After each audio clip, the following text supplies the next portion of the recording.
akademik seperti ASEAN Perspective, ASEAN Politik and Policy, dan lain sebagainya.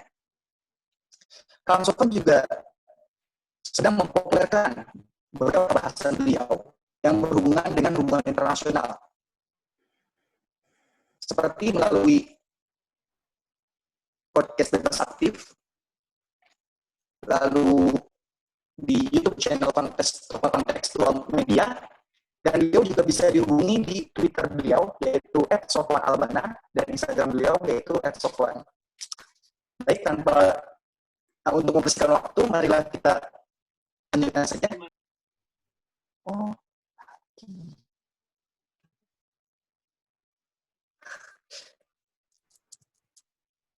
halo? Kalau suara saya kedengaran nggak ya? Assalamualaikum warahmatullahi wabarakatuh. Iya. Waalaikumsalam, Bang. Terdengar kok. Oke, kalau begitu kita mulai ya. Assalamualaikum warahmatullahi wabarakatuh. Innal hamdalillah nahmaduhu wa nasta'inuhu wa nastaghfiruh wa na'udzu billahi min syururi anfusina wa min sayyiati a'malina may yahdihillahu fala mudilla lahu wa may yudlil fala hadiya lahu asyhadu an la ilaha illallah wa asyhadu anna muhammadan abduhu wa rasuluh la nabiyya ba'dah. Allahumma shalli ala Muhammad wa ala alihi wa man tabi'ahum bi ihsanin ila yaumiddin. Alhamdulillah, segala puji bagi Allah yang hari ini telah memberikan kita kesempatan untuk dapat bersilaturahmi walaupun melalui platform online ya, dalam jaringan karena kondisi pandemi yang sedang kita hadapi. Semoga meskipun jarak kita terpisah, dia tidak menghalangi persaudaraan yang sedang kita bangun, yang memang seharusnya mampu melampaui jarak. Salawat dan salam semoga tercurah pada junjungan kita Nabi besar Muhammad Sallallahu Alaihi Wasallam yang atas perjuangannya hari ini kita merasakan keindahan Islam, dan semoga Allah berikan kita kekuatan untuk dapat beristiqomah di dalamnya. Dan salah satu keistiqomahan itu berkaitan dengan bagaimana kita menempatkan diri kita di hadapan manusia dan di hadapan saudara-saudara Muslim kita di seluruh dunia. Nah, karena itu saya kira topik yang hari ini diangkat oleh kawan-kawan berkaitan dengan apa sih di balik normalisasi hubungan antara Uni Emirat Arab dengan Israel, dan yang kemudian diikuti oleh beberapa negara teluk lainnya seperti Bahrain dan kabarnya Oman. Ya, apa sih artinya? Ada apa di balik peristiwa ini dan apa konsekuensinya bagi Timur Tengah dan keseluruhan bagi umat Islam di seluruh dunia? Nah, kawan-kawan sekalian,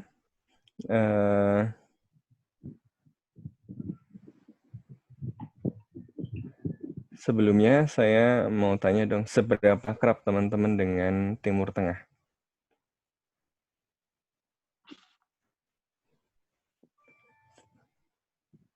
Ada yang belajar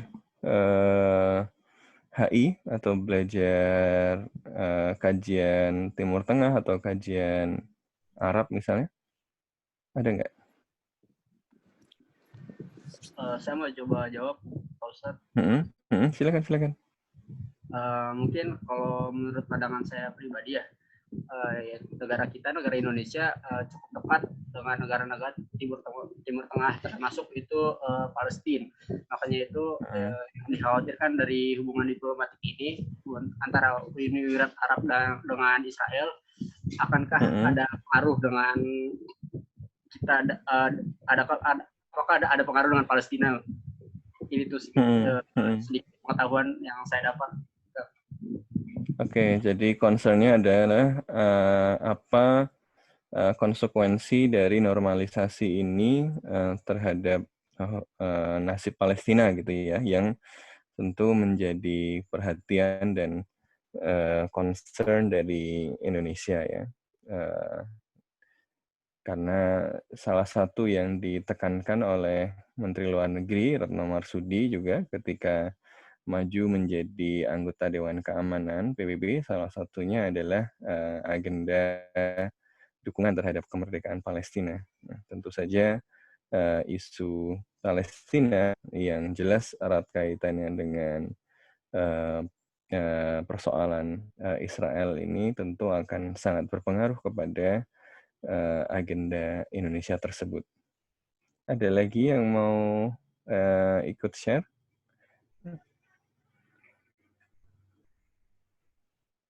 Silakan.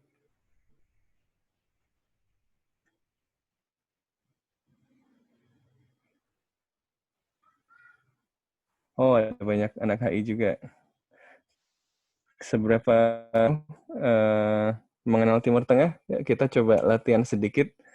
Ini ada sedikit games peta buta. Mungkin 5 menit. Enggak 5 menit, sini 2 menit juga selesai harusnya. 1 menit, 2 menit harusnya selesai. Silakan dicoba dulu. Karena dengan kita memahami konteks bentang alamnya, konteks geografisnya, kita akan memahami problem ini ya.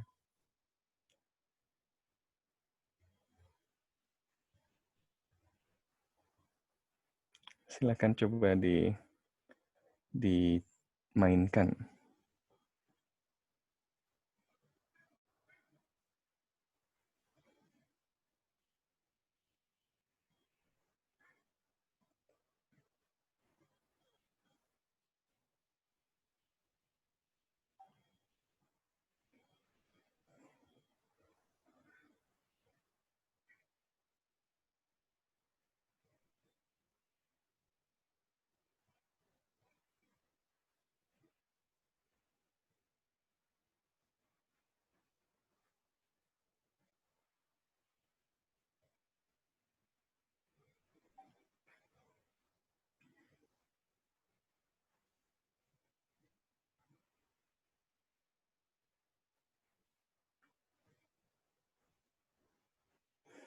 Oh iya, saya sama minta itu dong, bisa screen sharing biar saya presentasi dari sini. Baik, Pak Ustadz. Siap.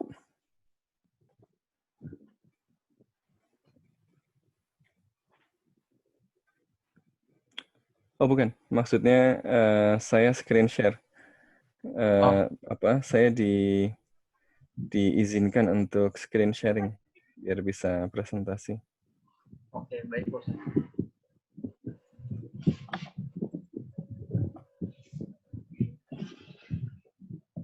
Sudah, Pak. Sudah ya.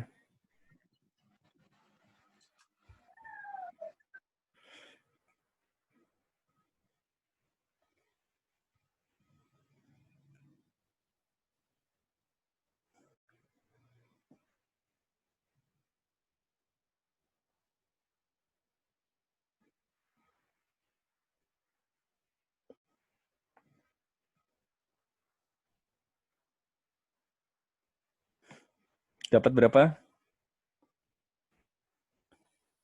Peta butanya pada dapat berapa? Ini game yang saya pakai untuk ngajak kelas geopolitik Timur Tengah. Jadi kuis pertamanya ini biasanya.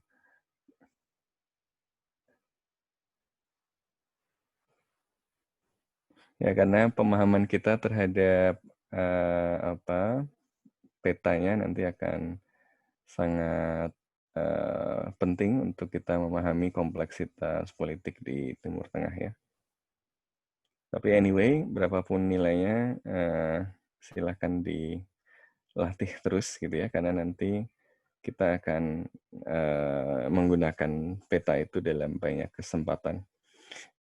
Nah, hari ini yang ditugaskan kepada saya oleh teman-teman panitia adalah memprovokasi diskusi tentang normalisasi hubungan Uni Emirat Arab, Bahrain ya, dengan Israel.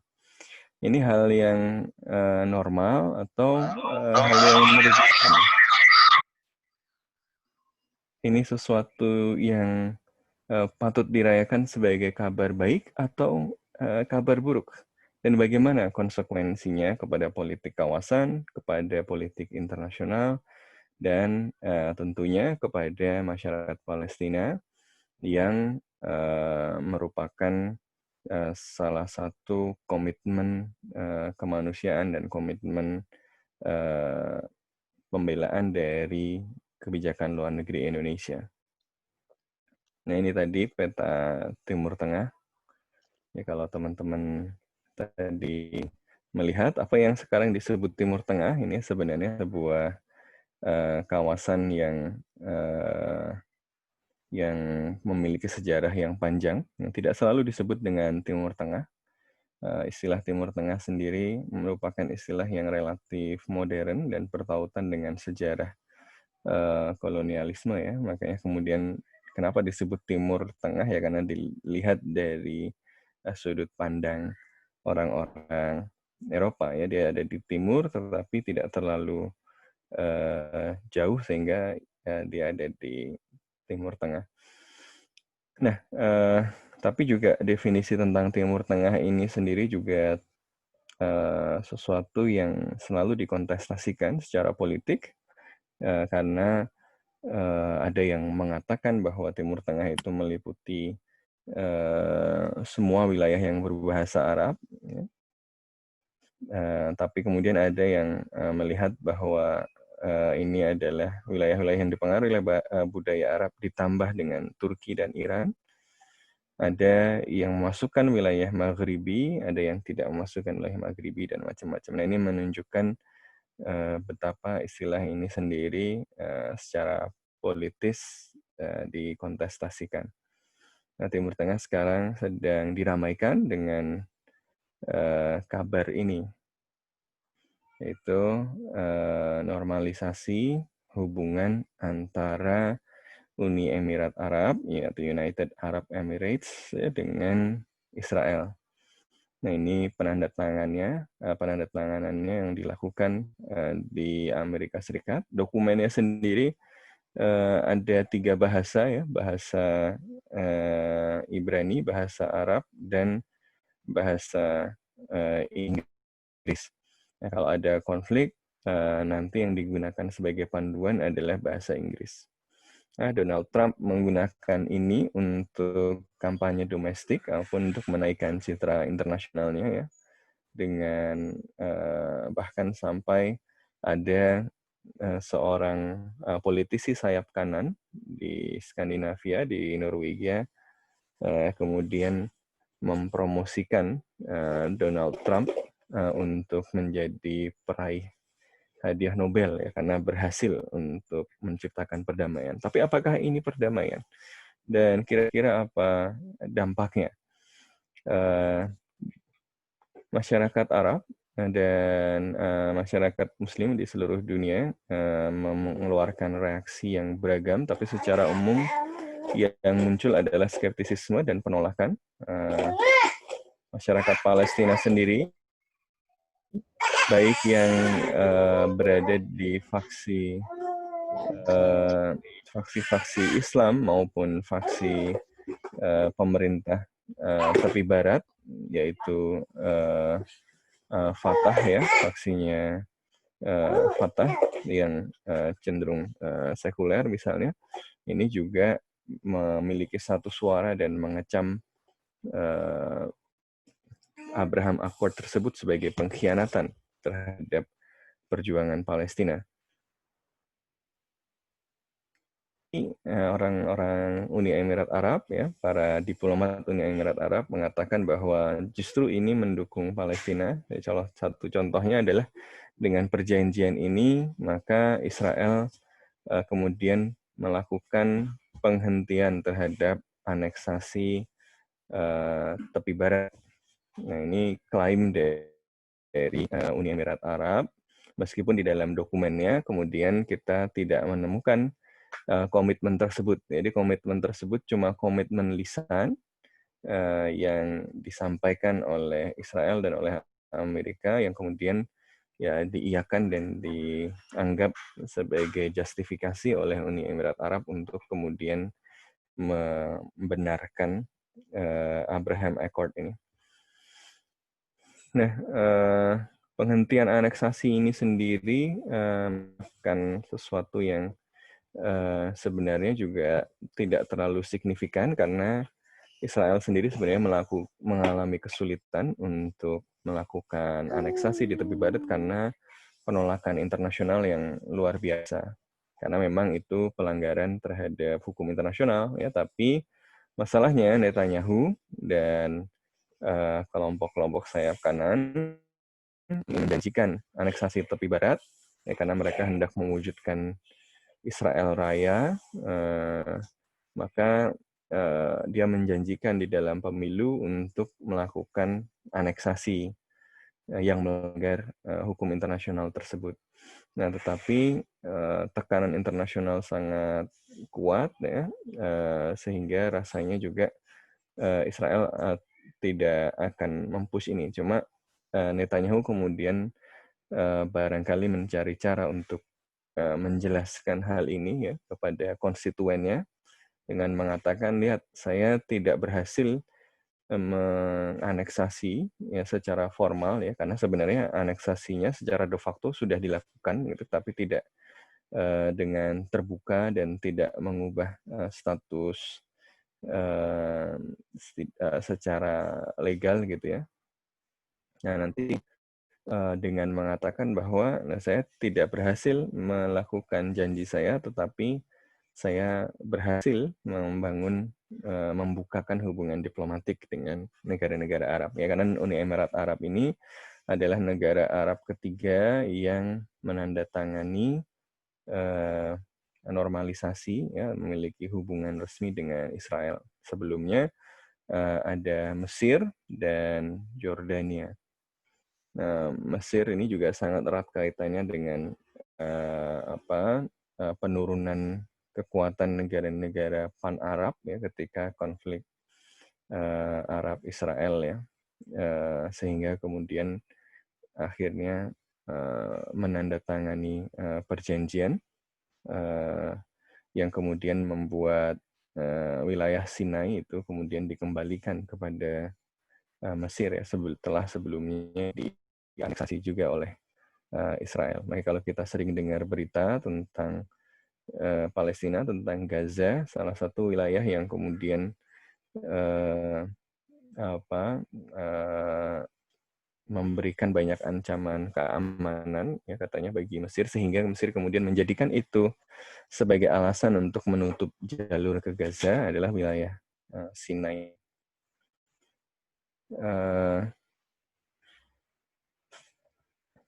Nah,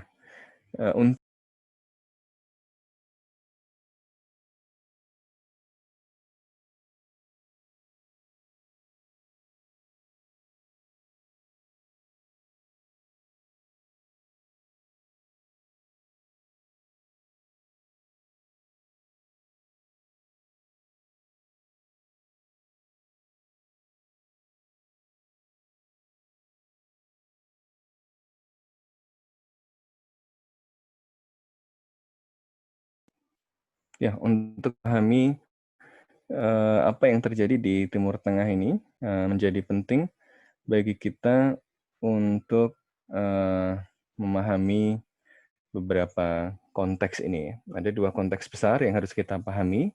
Yang pertama adalah trajektori historis. Kenapa sih kita sampai pada titik ini? Gitu, ya. Peta sekarang itu kayak apa?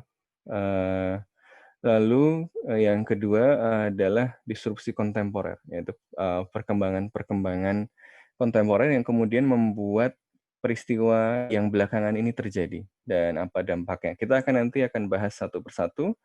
Pertama, kita akan mencoba memahami trajektori historis. Kita sampai di sini itu setelah perjalanan historis yang seperti apa, sehingga petanya seperti apa. Setelah kita memahami peta itu, kita letakkan normalisasi itu ke dalam gambar tersebut. Dan normalisasi itu coba kita jelaskan dengan disrupsi kontemporer yang terjadi akhir-akhir ini ya. Nah, saya berpandangan bahwa normalisasi hubungan antara Uni Emirat Arab dan Israel ini sangat erat kaitannya dengan beberapa faktor perubahan global dan regional yang terjadi dalam beberapa dekade terakhir ini ya. Ada 4 faktor. Yang pertama adalah penurunan kekuatan Amerika Serikat, the end of the US unilateral moment, yang ditandai oleh satu adalah kelahiran ancaman non-negara, dan yang kedua adalah penurunan relatif kekuatan Amerika Serikat dibandingkan dengan kekuatan-kekuatan yang lain. Ini akan berdampak kepada memudarnya pengaruh Amerika Serikat di kawasan, termasuk juga yang membuat para sekutunya di kawasan ini merasa jaminan keamanan dari Amerika Serikat ini tidak lagi bisa diandalkan. Ya, karena jaminan keamanan dari Amerika Serikat tidak bisa diandalkan, maka salah satu alternatif untuk memastikan keamanan mereka adalah dengan ya mencari dukungan yang lain. Ini kemudian nanti kita akan lihat kaitannya dengan bagaimana kemudian negara-negara Teluk melihat Endorse Israel artis deh kayaknya. adalah salah satu alternatif untuk ini. Kemudian yang kedua adalah reislamisasi Turki dan faktor Erdogan, karena dia kemudian mengubah perimbangan kekuatan di kawasan di antara aktor-aktor kawasan berdasarkan warna ideologisnya. Yang ketiga adalah Arab Spring dan backlash terhadap Arab Spring yang memunculkan kesadaran bahwa ternyata stabilitas status quo kekuasaan itu tidak selalu bisa bertahan secara permanen, ya bisa tiba-tiba didisrupsi oleh kekuatan rakyat yang marah, yang melawan.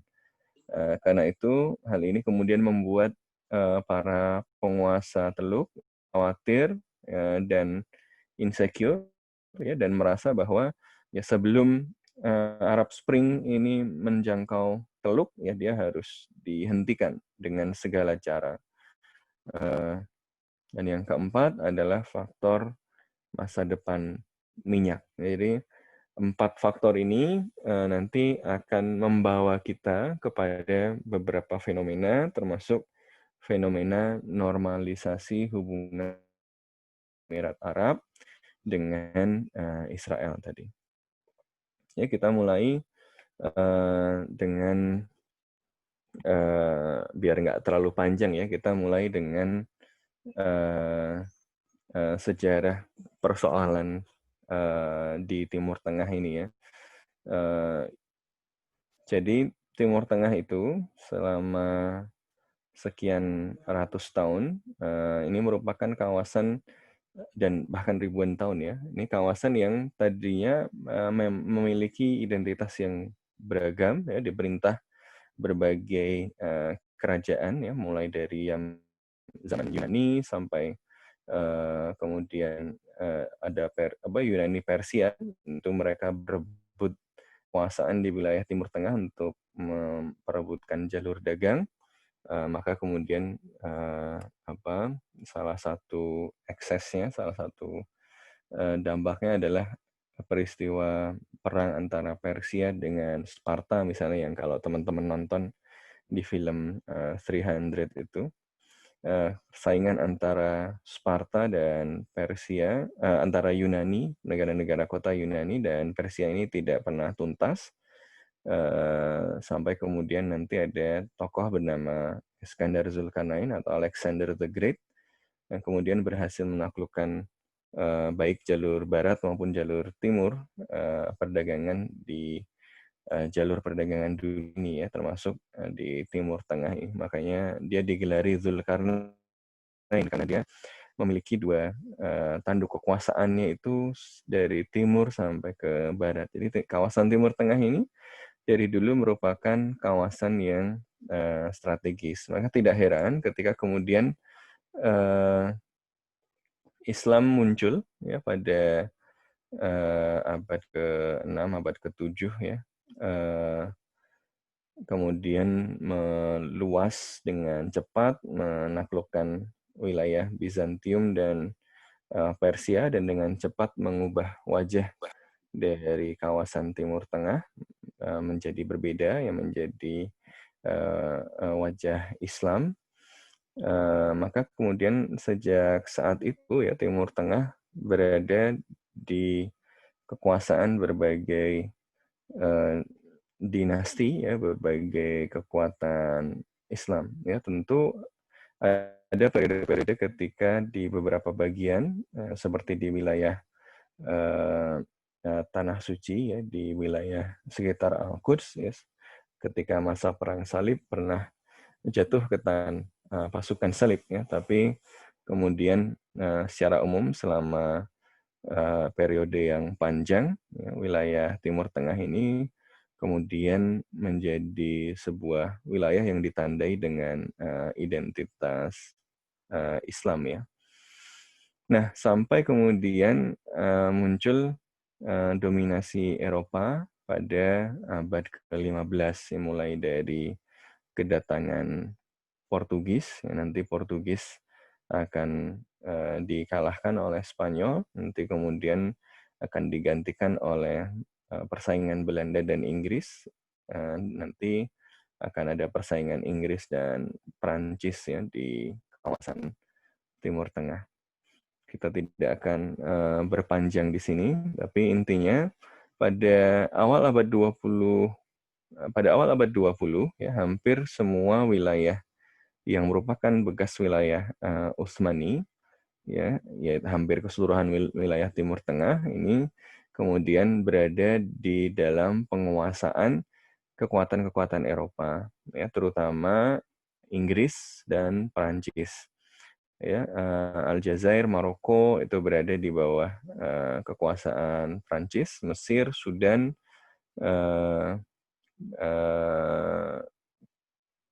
kemudian beberapa wilayah lain di wilayah Hijaz ya, itu berada di bawah pengaruh Inggris dengan derajat berbeda-beda. Kalau Mesir berada langsung di bawah protektorat Inggris setelah kemudian mundur. Kalau wilayah sebagian wilayah Teluk itu tetap berada di bawah kekuasaan emir-emir, tetapi Inggris menguasainya secara tidak langsung dengan mengatur suksesi di kerajaan-kerajaan itu. Ya, makanya kalau kita lihat sebenarnya ini juga tidak terlalu mengejutkan ya, Uni Emirat Arab ini. Karena kalau kita lihat sejarahnya, Uni Emirat Arab ini terbentuk sebagai respon terhadap revolusi Arab, ya, revolusi Arab yang muncul sebagai reaksi atas kolonialisme. Jadi pada awal abad 20 itu wilayah yang sekarang menjadi Uni Emirat Arab ini dan juga wilayah yang waktu itu disebut sebagai trucial states, ya, negara-negara yang terikat perjanjian atau kerajaan-kerajaan yang terikat perjanjian dengan Inggris. Perjanjiannya adalah perjanjian perlindungan terhadap bajak laut ya, padahal sebenarnya ini ya perjanjian untuk melegitimasi kehadiran dan kekuasaan Inggris di situ adalah wilayah-wilayah yang secara politik dipengaruhi oleh Inggris melalui tadi pengaturan siapa yang berkuasa di situ. Nah, ketika pada awal abad 20 ini gelombang perlawanan terhadap kolonialisme ini membesar ya, di Arab muncul nasionalisme Arab ya, salah satunya kemudian berhasil melakukan revolusi di Irak, maka para penguasa lokal ini kemudian ditakut-takuti oleh Inggris ya, untuk kemudian ya supaya Inggris masih tetap bisa bercokol di situ. Kalau kemudian wilayah Emirat ini juga kemudian dikuasai oleh gelombang revolusi Arab, ya kepentingan Inggris akan terancam. Padahal ini adalah kawasan yang sangat penting bagi perdagangan maupun bagi sumber energi. Maka kemudian Inggris mendorong supaya penguasa-penguasa lokal ini memiliki kekuatan untuk membendung pengaruh revolusi Arab ini. Makanya kemudian Inggris bahkan memberikan bantuan militer misalnya kepada pemerintah Kuwait, ya, kepada pemerintah negara-negara di sekitar Teluk ini untuk menghadapi kaum revolusioner. Dan akhirnya berhasil. Tidak selalu para penguasa ini tunduk kepada Inggris. Ya, sempat ada penguasa Sharjah. Nah, Sharjah ini nanti akan jadi salah satu negara yang membentuk Uni Emirat Arab, salah satu emirat yang membentuk Uni Emirat Arab. Ini sempat mau membuat Liga Arab, ya, pertemuan Liga Arab di wilayahnya. Tapi dia kemudian karena dia mau membuat pertemuan Liga Arab itu, dia digantikan oleh penguasa yang lain, oleh adiknya. Jadi Inggris kemudian mendorong keluarganya untuk menggantikan kekuasaan raja yang bandel ini. Ya, sampai kemudian berdirilah Uni Emirat Arab tadi. Nah, jadi kalau kita lihat ya, kenapa kemudian permasalahan Palestina dan permasalahan Uni Emirat Arab ini menjadi seperti sekarang ini sangat erat kaitannya dengan warisan kolonial. Ya. Wilayah ada dua peta yang harus kita pahami di sini. Peta pertama adalah sebaran etnis di Timur Tengah. Timur Tengah ini adalah wilayah yang kosmopolitan, yang multi etnis sebenarnya. Orang-orang Turki ini yang hijau, ada orang-orang Kurdi yang merah, orang-orang Arab ini yang kuning. Kemudian mereka yang memiliki ras Persia ini yang oranye ini. Nah, pada periode Utsmani dan sebelum era kolonial ya, identitas-identitas etnis ini tidak dominan ya, karena dia tidak dijadikan sebagai penanda utama di dalam pengelolaan negara. Tapi ketika nasionalisme Arab muncul sebagai reaksi atas kolonialisme ya, maka konsep negara bangsa modern yang muncul ini didasarkan atas identifikasi terhadap identitas nasional. Nah, ini ketika kemudian Inggris dan Prancis membagi-bagi wilayah, dan berdasarkan pembagian wilayah oleh Inggris dan Prancis itu, negara-negara modern di Timur Tengah muncul, dan sebagian besar muncul pun di dalam pengawasan Inggris dan Prancis, maka muncul banyak problem ya, karena batas-batas ini tidak merepresentasikan misalnya persebaran etnis. Ya, orang Kurdi misalnya ini tersebar di banyak negara, ada di Turki, ada di Suriah, ada di Irak, ada di Iran. Maka problem Kurdi masih menjadi masalah hingga hari ini. Dan tentu saja problem Zionis ya, karena selama ribuan tahun wilayah ini, selama ratusan tahun wilayah ini merupakan wilayah yang dihuni oleh masyarakat Arab ya waktu itu ya, sampai beberapa ratus tahun terakhir dia berada di bawah wilayah kegubernuran Syam, di bawah Turki Utsmani. Sudah ada orangnya ya. Tapi kemudian orang-orang Zionis yang merupakan juga salah satu bentuk manifestasi nasionalisme Yahudi, karena orang-orang Yahudi dipersekusi di seluruh Eropa.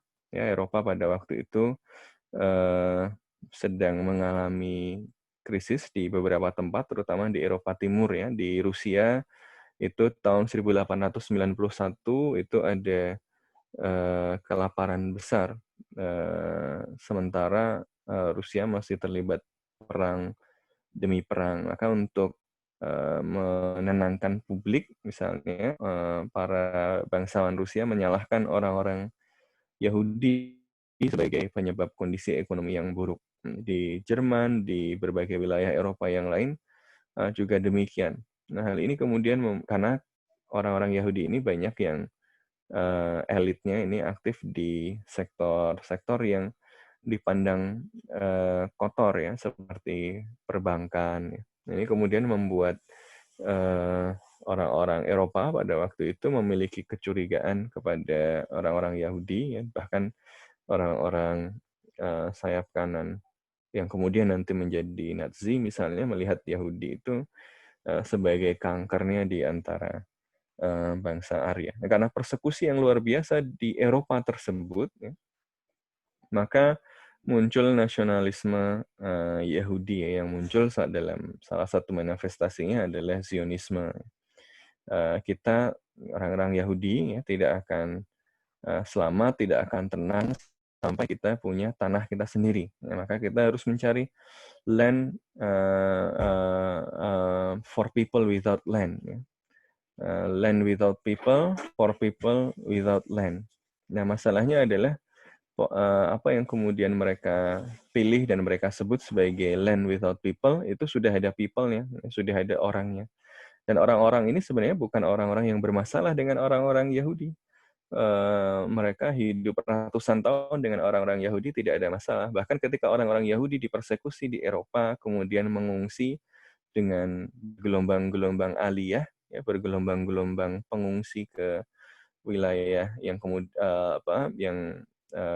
kita kenal sebagai Palestina itu, penduduk setempat menerimanya dengan tangan terbuka. Mereka bahkan bisa beli tanah dan macam-macam. Ya, tapi di sana ternyata kemudian rombongan ini memang memiliki proyek politik dan ingin mendirikan satu negara eksklusif berdasarkan identitas ras.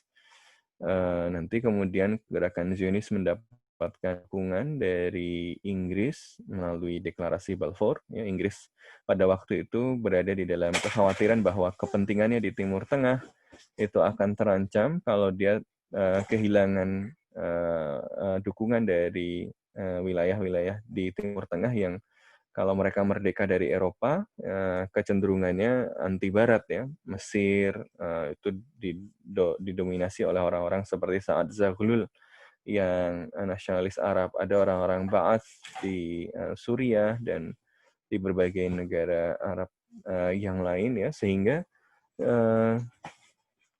dia khawatir kepentingannya tidak terjamin di Timur Tengah. Untuk itu kemudian orang-orang Zionis ya meyakinkan kepada Inggris bahwa keberadaan Israel di situ ini kemudian akan menjamin kepentingan Inggris ya, memastikan bahwa Timur Tengah yang penting ini tetap menjadi kawasan yang berada di bawah pengaruh Inggris ya. Kepentingan Inggris tetap terjamin karena ada kekuatan pro Eropa di situ. Maka kemudian Inggris memberikan janji melalui deklarasi Balfour untuk mendirikan negara bagi orang Yahudi.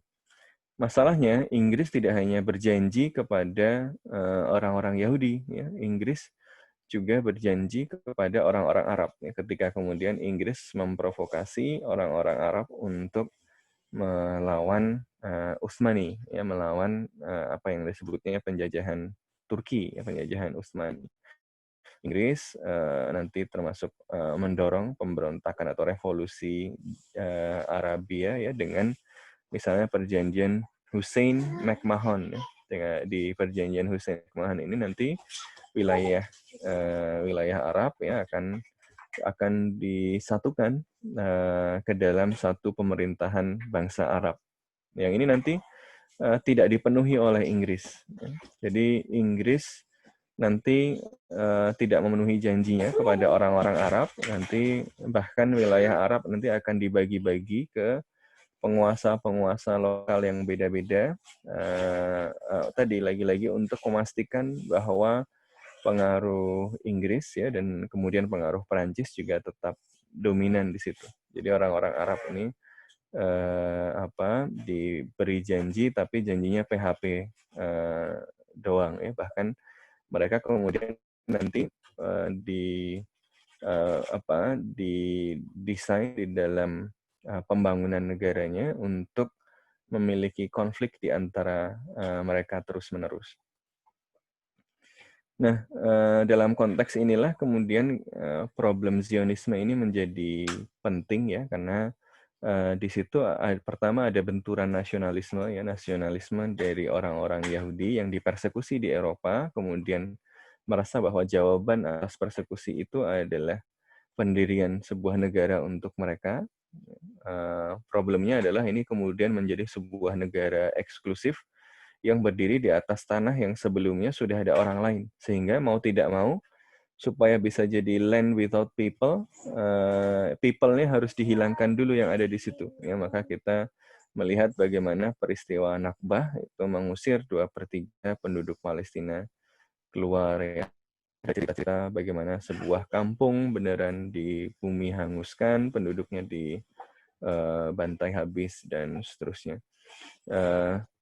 Dan ini tentu kemudian menjadi luka bagi masyarakat Arab ya, maupun dunia Islam secara keseluruhan. Ya, Inggris bagi bangsa Arab, Inggris mengkhianati perjanjian karena seharusnya itu wilayah diberikan kepada bangsa Arab, ya, tapi malah diberikan kepada orang lain yang sebelumnya tidak ada di situ. Bagi umat Islam ini juga merupakan penjajahan yang masih berlangsung karena kontrolnya tidak berada di bawah umat Islam. Nah, pendirian Israel tahun 1948 ini kemudian menjadi problem terus-menerus di Timur Tengah karena bangsa Arab ya, dan dunia Islam secara umum tidak menerima pendirian negara Israel ini sebagai sesuatu yang sah ya, karena dia didasarkan oleh kolonialisme Eropa dan tidak didasarkan oleh sebuah proses yang baik ya. Dia didasari oleh teror, pembantaian, dan pengkhianatan janji, sehingga orang-orang Arab merasa bahwa ya keberadaan Israel ini ya simbol ketundukan dunia Arab ya, dicurangi, dirampok, ditipu, tapi nggak bisa apa-apa karena de facto tetap muncul gitu ya. Pada saat yang bersamaan, opresi terhadap orang Palestina masih terjadi hingga hari ini ya. Berbagai perjanjian damai pun hanya digunakan sebagai sarana untuk melakukan peminggiran dan pelemahan terhadap kekuatan-kekuatan perlawanan ya, dalam berbagai perjanjian seperti di Oslo ya, wilayah yang diberikan kendalinya kepada otoritas sipil Palestina pun secara de facto sebenarnya masih dalam kekuasaan Israel. Ini kita bisa bicarakan di lain kesempatan. Tapi poinnya adalah problem Zionis ini dan persoalan Palestina ini menjadi masalah yang terus menjadi masalah inti di Timur Tengah ya, karena dia kemudian merupakan penjajahan yang masih terus berlangsung. Nah, pada saat yang bersamaan di luar problem Israel ini, di luar problem Zionis ini juga ada kontestasi di antara berbagai kekuatan di kawasan seiring dengan ditarik mundurnya kekuatan kolonial ya, karena kekuatan kolonial di seluruh dunia sedang mengalami kemunduran. Di seluruh dunia kolonialisme sedang dilawan, Inggris sedang bangkrut ya, Perancis bangkrut, nggak kuat lagi dia bayarin kolonialisme yang panjang sekali gitu ya. Karena itu kemudian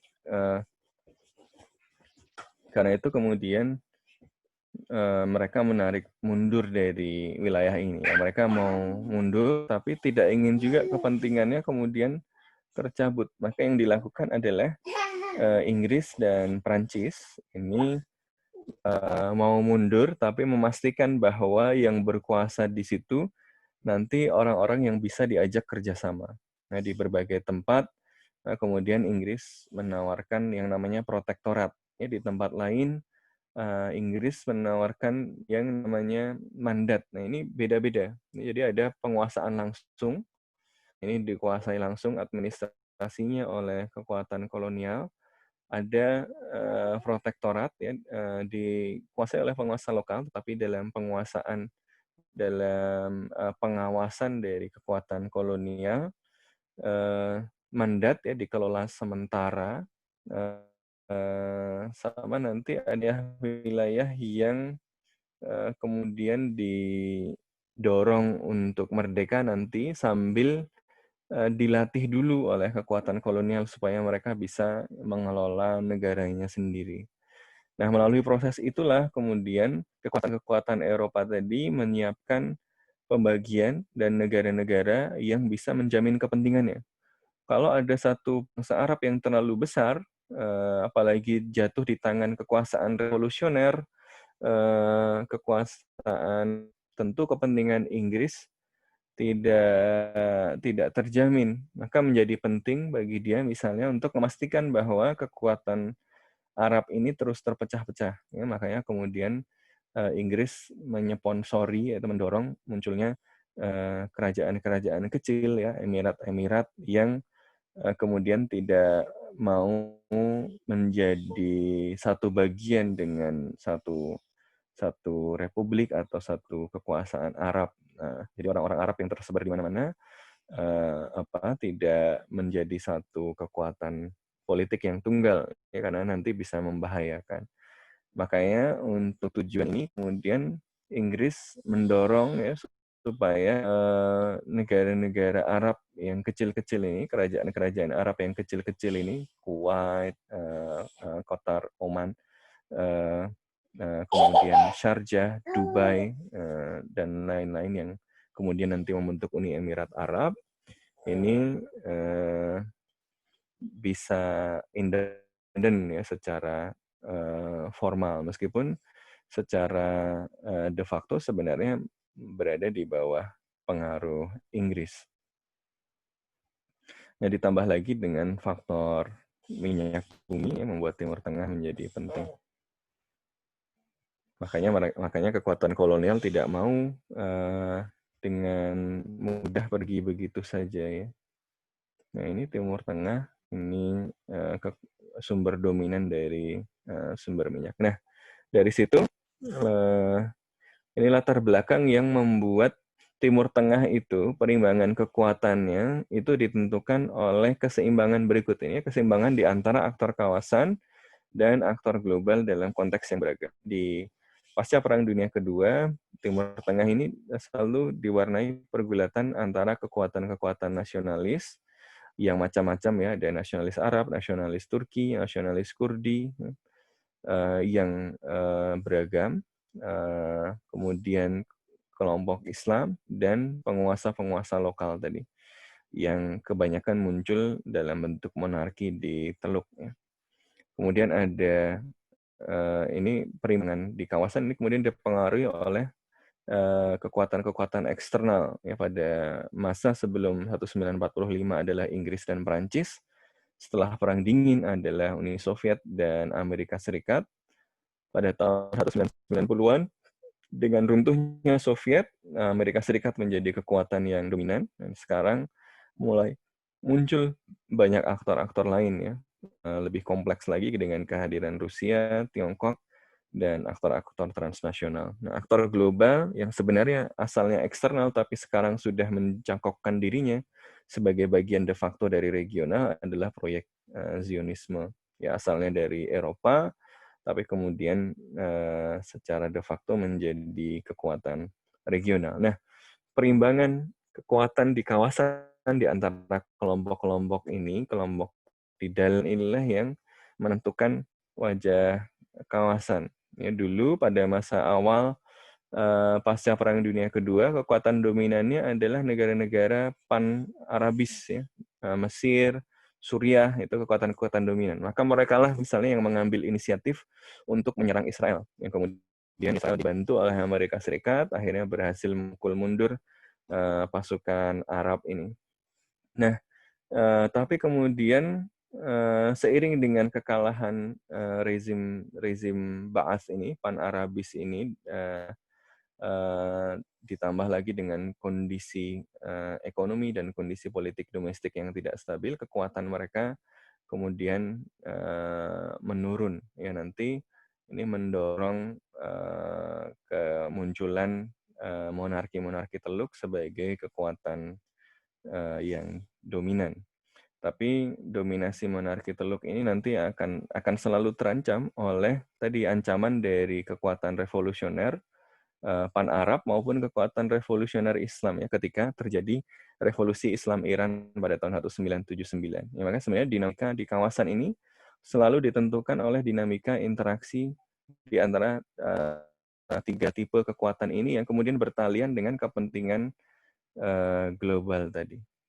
Nah, normalisasi ini bisa dilihat sebagai salah satu gejala yang timbul akibat pergeseran perimbangan kekuatan ini, ya, karena invasi Amerika Serikat ke Irak ini membuka kotak Pandora sektarianisme, ya, sehingga konflik antara Sunni dan Syiah menjadi meningkat. Jadi identifikasi Sunni dan Syiah meningkat dan menjadi faktor penting dalam kawasan. Faktor kedua adalah reislamisasi Turki dan faktor Erdogan. Ya, kekuatan-kekuatan Islam sebenarnya pasca Perang Dunia Kedua di Timur Tengah ini kekuatan sekunder saja, tidak ada yang menjadi kekuatan dominan, menjadi penguasa di kawasan, kecuali di Sudan atau di Iran setelah revolusi Islam Iran. Tetapi ini bukan kekuatan dominan. Maka ketika kemudian tahun 2002 AKP menang dan kemenangannya berlanjut sampai sekarang, ditambah dengan Erdogan yang semakin kuat, ini membuat perimbangan kekuatan di Timur Tengah berubah. Kekuatan status quo merasa terancam. Faktor ketiga adalah Arab Spring, yang ternyata menunjukkan bahwa kekuasaan itu tidak selamanya. Husni Mubarak yang bertahan 30-an tahun, ternyata bisa jatuh juga setelah beberapa waktu, beberapa periode, terjadi demonstrasi besar-besaran. Nah, ini tentu menjadi mimpi buruk bagi para penguasa di Teluk. Ya. Dan yang keempat adalah masa depan minyak. Nah, hal-hal ini kemudian berakibat kepada collapse-nya balance of power. Ya. Perimbangan kekuatan di kawasan berubah. Ya, karena tadinya Arab Saudi dan negara-negara Teluk dominan sebagai negara yang kaya, dan mereka stabil karena tidak ada ancaman terhadap politik domestik. Dari eksternal, ancaman eksternalnya juga tidak terlalu berbahaya, ya. Kekuatan revolusioner Pan-Arab sudah kekurangan bensin, sudah hampir mati, tinggal ada Saddam Hussein di Irak,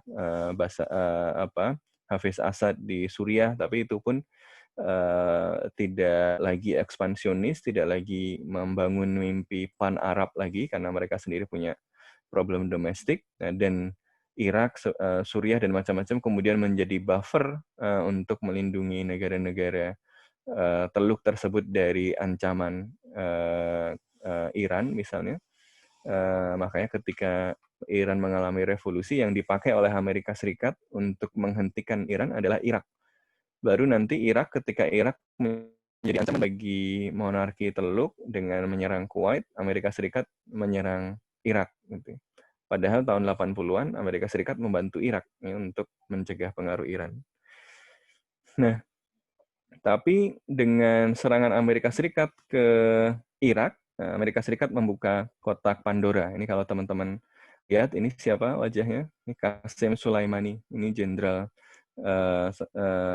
Iran, ya, jenderal Iran yang terbunuh di Irak. Nah, ini menunjukkan bagaimana invasi Amerika Serikat ke Irak ini justru membuka kotak Pandora, karena kemudian malah memperluas pengaruh Iran di kawasan. Iran tadinya mau di-contain, bahkan Amerika Serikat bantuin Irak untuk menghentikan Iran, tapi Amerika Serikat sendiri yang nanti akan membuka pintu bagi Iran dengan melakukan invasi ke Irak.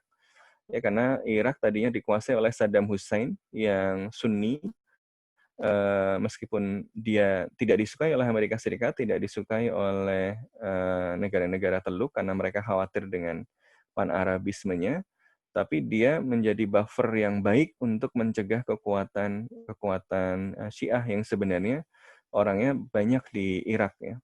Tapi dengan serangan Amerika Serikat ke Irak, kekuatan-kekuatan Syiah yang kemudian memiliki kedekatan dengan Iran, ini malah menjadi kekuatan politik utama. Nah, ini yang kemudian membuat perimbangan kekuatan di kawasan runtuh, dan negara-negara Teluk jadi khawatir pada ancaman eksternal. Tadinya pan-Arab sudah turun, kemudian Iran jauh karena ada buffer dari pan-Arab ini yang sudah melemah, tiba-tiba muncul ancaman Syiah gitu ya. Makanya kemudian politik kawasan jadi panas lagi.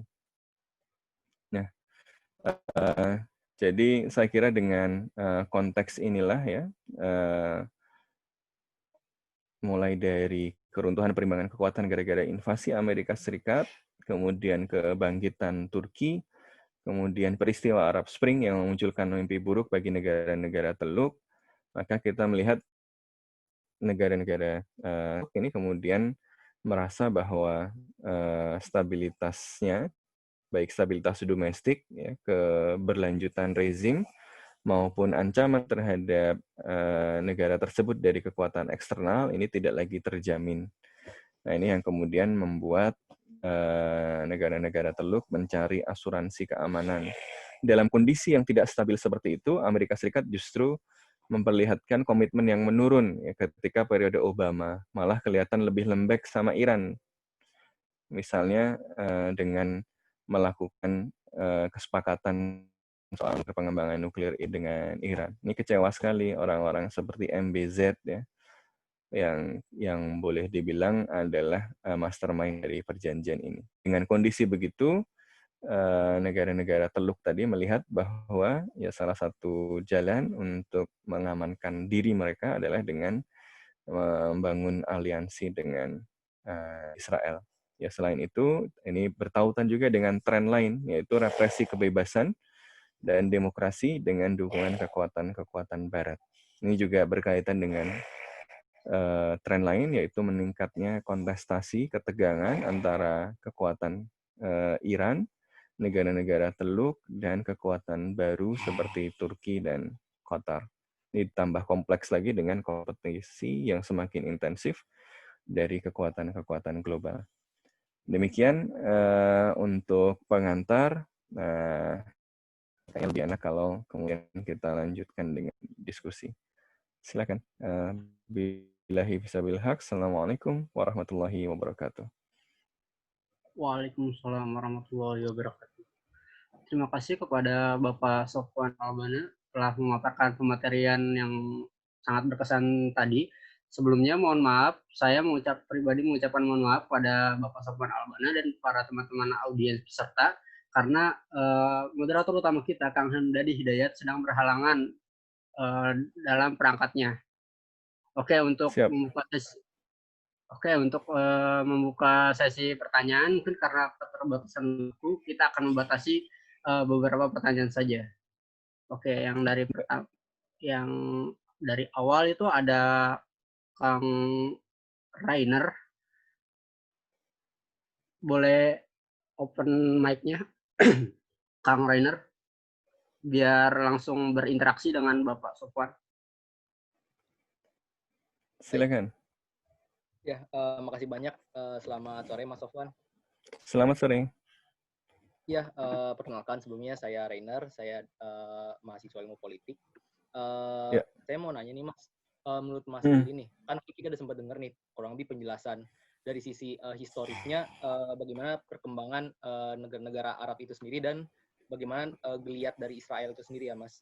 Nah, menurut Mas sendiri, yang mungkin kayaknya saya masih belum nangkep adalah bagaimana dengan adanya normalisasi hubungan diplomatik antara negara-negara di Timur Tengah dan Israel, ini bisa menurunkan bergeningnya Israel untuk menganeksasi Palestina.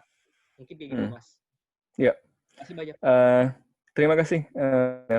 Saya kira saya termasuk skeptis ya bahwa normalisasi akan memberikan insentif bagi Israel untuk kemudian melakukan penghentian terhadap aneksasi. Pertama, karena tekanan domestik dari kelompok-kelompok politik di Israel ya, dan ya Israel itu masih bahkan di dalam perjanjian yang disebut-sebut oleh Uni Emirat Arab tadi sebagai keberhasilan untuk menunda atau menghentikan aneksasi pun tidak ditulis sama sekali ya di dalam Abraham Accord ini tidak ditulis sama sekali tentang penghentian aneksasi tadi ya. Jadi memang aneksasi ini bukan menjadi concern utama ketika perundingan ini dilaksanakan. Poin yang kedua adalah justru dengan normalisasi ini ya, saya kira posisi dan daya tawar dari Palestina menjadi lebih lemah. Karena bahkan di dalam perundingan yang berkaitan dengan Israel yang jelas kemudian berdampak kepada masyarakat Palestina, ya orang-orang Palestina sendiri tidak dilibatkan. Dengan ketidakadaannya, ya, ketiadaan dari perwakilan Palestina di dalam proses ini, ya tentu saja salah satu objek penderita dari kebijakan apapun yang terjadi di wilayah pendudukan itu tidak terwakili kan. Jadi kalau mereka tidak terwakili, bagaimana kemudian kepentingan dan concern dari orang-orang Palestina ini bisa didengar dan mewarnai kesepakatan tadi. Ya jadi saya melihat bahwa justru normalisasi ini tidak akan berdampak banyak kepada kondisi di Palestina ya. Malah justru kemudian menurunkan leverage dari Palestina, menunjukkan bahwa negara-negara Teluk, ya, negara-negara Arab, terutama negara-negara Teluk, tidak lagi melihat Palestina sebagai prioritas, ya, dan ini kemudian justru akan menjadi insentif bagi Israel untuk kemudian mendorong agenda ekspansionisnya dengan lebih tenang. Kemarin kan sudah dicoba misalnya melalui beberapa tindakan ya. Jadi salah satu kesepakatan dalam proses perundingan yang kemudian tidak benar-benar berhasil seperti Oslo itu adalah menjaga status quo. Ya. Tapi secara de facto Israel selalu berusaha mengubah status quo. Ya, meskipun misalnya dalam komitmen Oslo itu Israel tidak melanjutkan ekspansi pemukiman, secara de facto Israel masih melakukan ekspansi pemukiman ilegal ya, dan masih mengusir penduduk Palestina di tepi barat. Ini jadi dia menggunakan perundingan damai ya sebagai sarana untuk melanggengkan ya melanjutkan ekspansi kolonialnya. Jadi kita tidak melihat bagaimana kemudian perjanjian, apalagi perjanjian damai, perjanjian normalisasi yang tidak melibatkan Palestina. Wong Oslo yang melibatkan Palestina saja tidak efektif untuk mengerem ekspansi kolonial dan praktek apartheid yang dilakukan oleh Israel ya. Jadi bahkan di wilayah-wilayah yang kalau kita lihat ya, Oslo itu kan membagi Palestina menjadi beberapa wilayah ya. Bahkan di wilayah-wilayah yang dianggap sebagai wilayah otoritas Palestina, kendali Israel pun sebenarnya masih besar. Ini misalnya, sebentar saya sekalian deh. masih bisa share screen.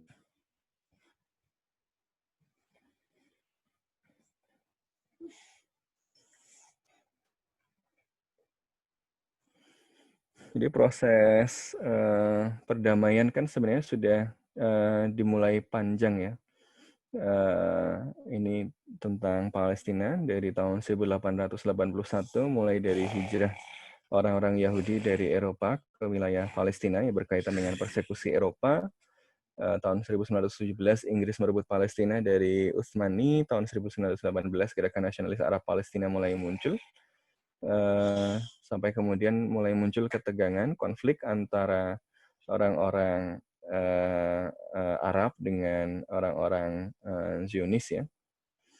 Ya nanti kemudian akhirnya menjadi seperti sekarang, ya mulai dari wilayah Palestina pada Pra 1947, nanti ada partition plan dari PBB yang ditolak oleh Arab karena tanah yang diberikan kepada orang Arab ini tanah-tanah yang kering, yang tidak subur, sementara daerah yang subur diberikan kepada Israel ya. Padahal ini tadinya kampung kakek-kakek mereka, kampung mereka gitu. Jadi sangat normal kalau mereka menolak ini. Tetapi ini kemudian dijadikan alasan bagi Israel untuk kemudian mendeklarasikan secara unilateral ya kemerdekaannya pada tahun 1948 yang langsung mendapat dukungan dari Amerika Serikat.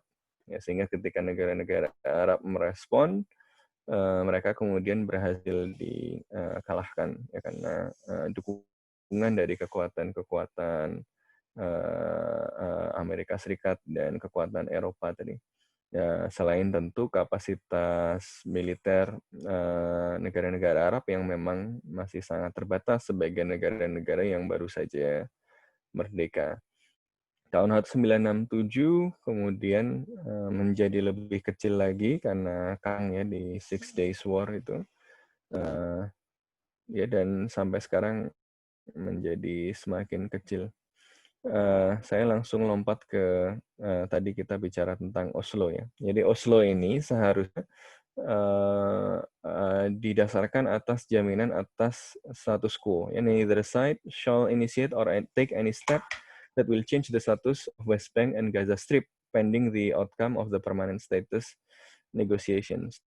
Dengan Oslo yang melibatkan Palestina, yang dia tanda tangani sendiri dengan supervisi dari Amerika Serikat pun, Israel secara de facto tidak memenuhi komitmen ini, karena Israel terus membangun pemukiman ilegal dan infrastrukturnya. Dia juga berupaya mengubah demografi penduduk. Ya, di Yerusalem, wilayah yang disebut oleh PBB sebagai wilayah yang ilegal untuk dikuasai Israel, rumah-rumah penduduk diambil alih untuk pemukim. Ya, kita sering lihat ceritanya bagaimana orang Palestina yang sudah ribuan tahun tinggal di situ, tiba-tiba rumahnya menjadi rumah orang lain. Ya, kemudian pelembagaan diskriminasi dan kontrol yang lebih ketat, ya, kita didirikan di mana-mana, penjaganya bisa secara arbiter nembak siapa saja, dan bahkan kesepakatan damainya dijadikan dalih untuk membenarkan penembakan-penembakan ini. Poin ketiga ya, kedaulatan harusnya dijanjikan tahun 1999, padahal otoritas Palestina sudah mengalah banyak, tapi tidak ada gejala Israel memberikan hal ini. Ya, bahkan di area A yang harusnya berada di bawah kontrol sipil dan militer dari otoritas Palestina, kota-kotanya tidak berbatasan langsung dengan pemukiman Zionis, tetapi kemudian tetap saja mereka menghadapi checkpoint ya, karena wilayah-wilayah ini di dalamnya misalnya tidak ada pemukiman, tetapi di sekelilingnya ada pemukiman.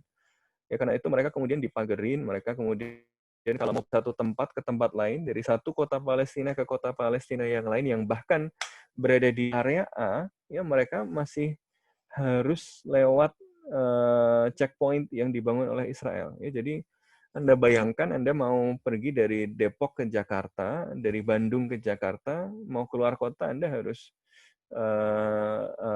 melewati pemeriksaan dulu dari tentara asing gitu kan. Nah, ini tentu tidak nyaman dan seringkali berbagai pelecehan dan kekerasan ini terjadi di sini.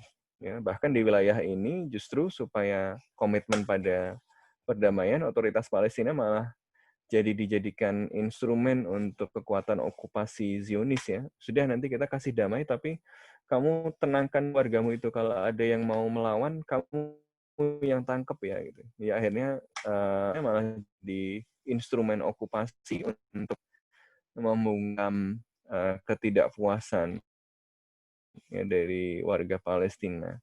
Apalagi di area B dan area C. Ya, di area B wilayah sipilnya Israel, Palestina, tetapi kontrol militernya Israel. Ya, dan ini dilihat bagaimana pemukiman Zionis terus dikembangkan, didukung dengan aparat militer. Ya, apalagi di area C yang ini 60% dari tepi barat. Nah, ini bahkan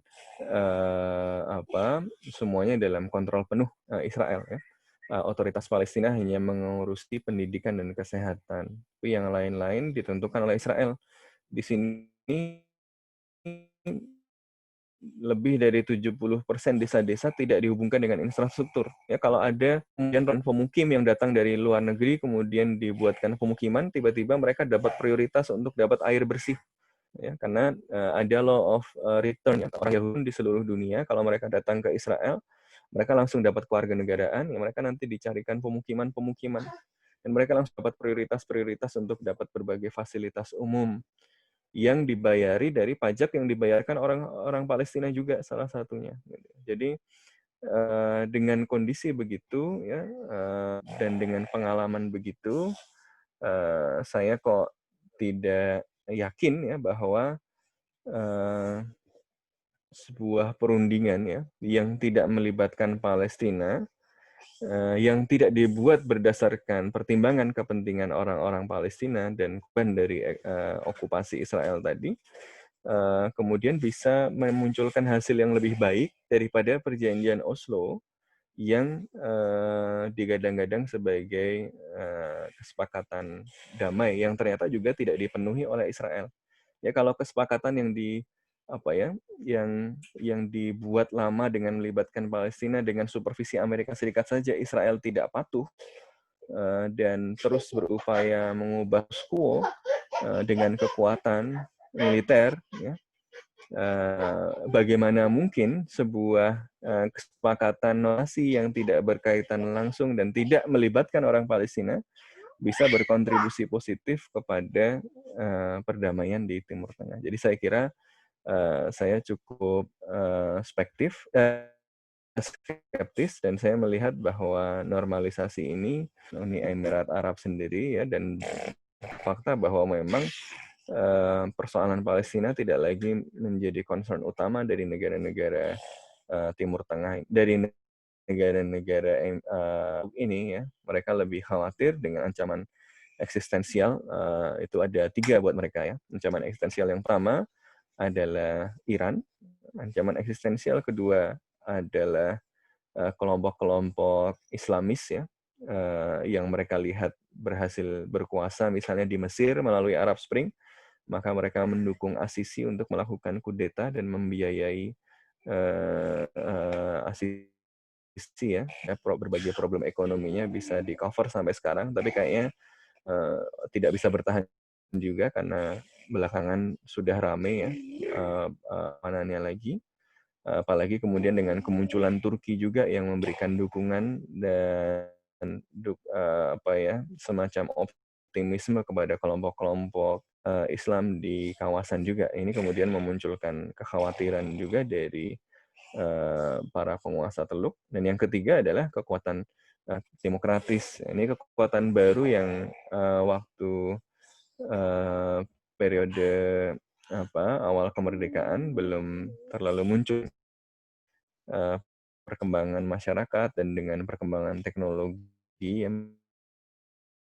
media sosial, rezim Teluk ini mengkhawatirkan pengaruh demokratisasi ya, oleh media-media baru ini. Makanya kan yang diserang adalah Qatar, karena Qatar itu pertama dia nggak terlalu tegas sama Iran. Qatar juga menjadi markasnya Al Jazeera yang banyak mengkritik penguasa Arab. Dan yang ketiga, Qatar juga memberikan ruang bagi kelompok-kelompok Islamis ya, seperti ada Yusuf Qaradawi di situ yang merupakan salah satu tokoh dari gerakan Ikhwan yang dianggap sebagai ancaman ya bagi penguasa Teluk. Jadi saya kira itu. Saya skeptis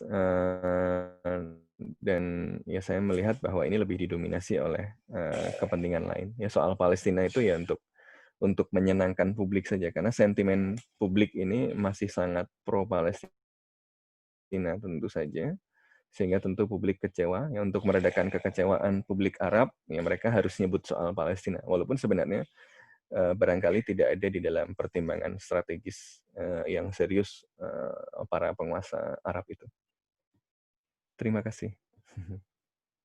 Oke, terima kasih kepada Bang Sofwan Albana untuk jawabannya. Untuk karena terbatasnya waktu ya, sudah mendekati azan maghrib, mungkin saya dan teman-teman membuka satu pertanyaan kembali, hanya satu pertanyaan, dan mohon kepada Bapak Sofwan untuk menjawabnya secara singkat karena keterbatasan waktu, Pak. Mohon maaf. Oke, ini dari Kang Rifki, boleh bertanya, Kang? Boleh di-on kan mic-nya, mikrofonnya? Afwan Kang, itu dari Muhammad Andi Nur aja dulu. Beliau lebih duluan daripada saya gitu. Muhammad Andi Nur, sudah bertanya duluan. Oh ya, mohon maaf. Ya. Oh ya, maaf pada Kang Muhammad Andi Nur, boleh di-on-kan mikrofonnya untuk bertanya kepada Bapak Sofwan Albana. Ya. Assalamualaikum. Waalaikumsalam. Saya cukup mengikuti Mas Sofwan nih di podcast. Saya mau bertanya nih Mas. Saya mau nanya, kenapa sih harus Uni Emirat Arab gitu untuk melakukan normalisasi dengan Israel, padahal negara-negara seperti Arab Saudi, Maroko aja itu menolak gitu Mas. Apa sih kepentingan kepentingan dari Uni Emirat Arab gitu? Kenapa harus Uni Emirat Arab gitu Mas? Melakukan normalisasi. Ya. Terima kasih. Ya, terima kasih banyak.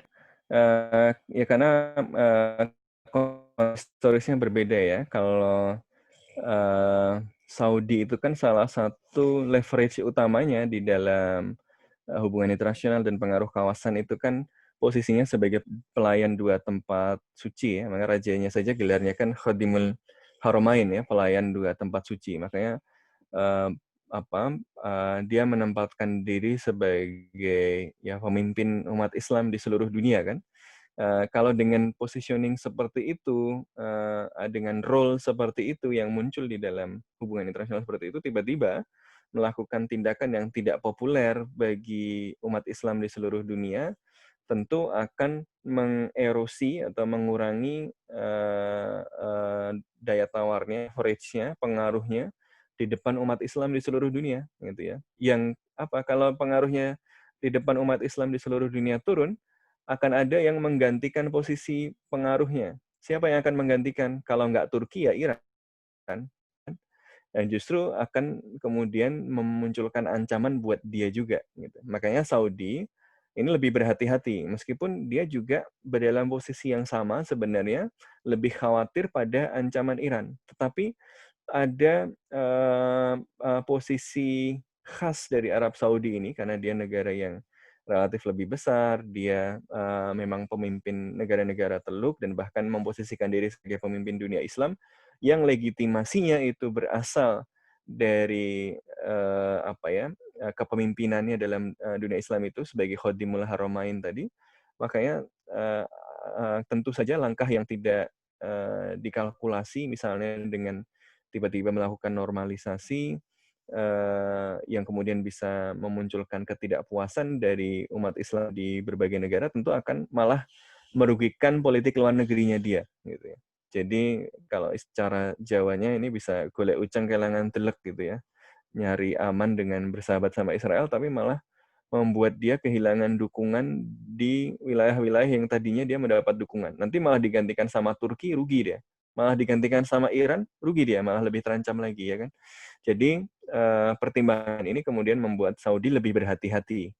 Nah, tapi sebenarnya MBS dan MBZ ini ya, Muhammad bin Zayed dan Muhammad bin Salman ini kan sangat dekat. Bahkan MBS ini sebenarnya bisa dibilang adalah semacam adik seperguruan lah kira-kira ya dari MB. Sekarang boleh dibilang sebagai aktor politik utama di Uni Emirat Arab. Ya adalah motor dari normalisasi ini. Bedanya dengan Arab Saudi, Uni Emirat Arab tidak punya beban sebagai Khadimul Haramain tadi, sebagai pemimpin dari dunia Islam tadi. Ya, sehingga dia bisa mengambil langkah-langkah yang lebih kontroversial. Ya, dia bisa mengambil langkah yang lebih kontroversial tanpa kemudian mengurangi leverage dia di dunia internasional. Karena leverage-nya Uni Emirat Arab itu bukan Khadimul Haramain. Leverage-nya Uni Emirat Arab itu bukan menjadi pemimpin umat Islam di seluruh dunia. Leverage dia adalah hub keuangan internasional. Leverage dia adalah negara semacam negara maju, negara kaya di Timur Tengah. Makanya yang biasanya dengan membangun teknologi, dengan membangun kemarin meluncurkan roket ke luar angkasa, ya kan. Jadi leverage dia lain, dan dengan leverage itu normalisasi dengan Israel tidak merugikan. Ini berbeda dengan Arab Saudi yang normalisasi akan merugikan legitimasi dia di hadapan umat Islam di seluruh dunia. Kalau Uni Emirat Arab ya nggak ngaruh. Saya tidak pakai role itu di dalam peran hubungan internasional saya, gitu ya. Sambil Uni Emirat Arab dan negara-negara Teluk ini nanti menjadi sarana untuk testing the water. Responnya seperti apa di seluruh dunia? Ya. Kalau Uni Emirat Arab melakukan normalisasi, respon dari umat Islam di seluruh seberapa marah sih kalau marah? Kalau ternyata dingin-dingin saja, mungkin nggak apa-apa. Nah, kalau ternyata dingin-dingin saja dan nggak ada masalah, mungkin Arab Saudi juga akan ikut, gitu ya. Tetapi rasanya Arab Saudi memang lebih reserve ya, karena posisi dia karena legitimasi dia sebagai pemimpin dunia Islam bisa terancam dengan itu. Ya, jadi saya kira konteks inilah yang membuat Uni Emirat Arab menjadi lebih berani mengambil risiko tidak populer di mata umat Islam tadi ya. Nah, seperti itu. Jadi saya kira ini kemudian menunjukkan juga gap antara masyarakat Arab ya dengan elitnya yang memang prioritas utamanya adalah keselamatan rezim ya. Ini memang tantangan yang berat kemudian Palestina ke depan. Ya karena artinya dukungan dari penguasa Timur Tengah tidak serius. Walaupun ini sebenarnya hal yang sudah kita ketahui sejak lama ya. Wallahu a'lam bishawab.